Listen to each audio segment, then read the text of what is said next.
Justice is a funny thing. For the poor, it's what keeps them alive.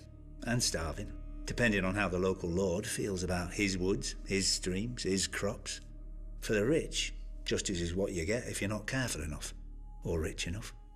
Usually how it works is, you commit a crime and the local lord sends his guards after you. Or your victim's family kills you and the guards go after them instead. Or you do nothing and the guards come after you anyway. Either way, someone is brought before the lord and he decides what's to be done. Could be a fine if you're rich enough to pay it. Otherwise, it's the dungeons, the chopping block, or the wall. You'd think most folks would choose the wall. The north is nasty, dark and cold, but so are most dungeons, and every man knows how the Night's Watch earned their name. All they can do is watch. I don't blame the men who choose a quick chop rather than life without one of its few joys. If you're in the capital, it's the King's Justice who takes your head. Elsewhere in the south, the headsman of the local lord. But in the north, it's the lord himself. The man who passes the sentence should swing the sword, they say up there. Sounds noble, but given some of the northern lords I've met, they just don't want anyone else spoiling their fun. If you're so unlucky to be in the Vale when you're caught, you might never make it to sentencing thanks to their sky cells.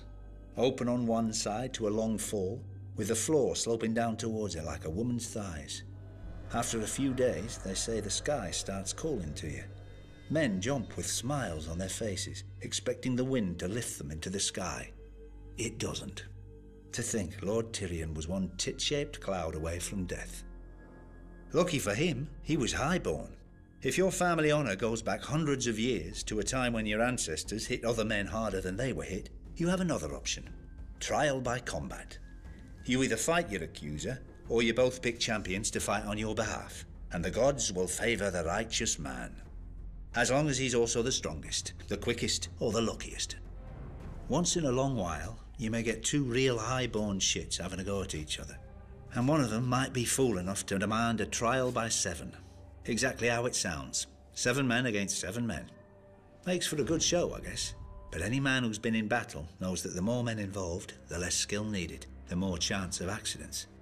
Just ask that Targaryen prince who got his head staved in by his brother all those years ago. And all for some hedge knight. If you ever find yourself arrested in the 7 Kingdoms, just remember that justice is up to the judge. Beg him for forgiveness, or pay him for it, or ask to be allowed to take the black. But remember that he doesn't have to let you.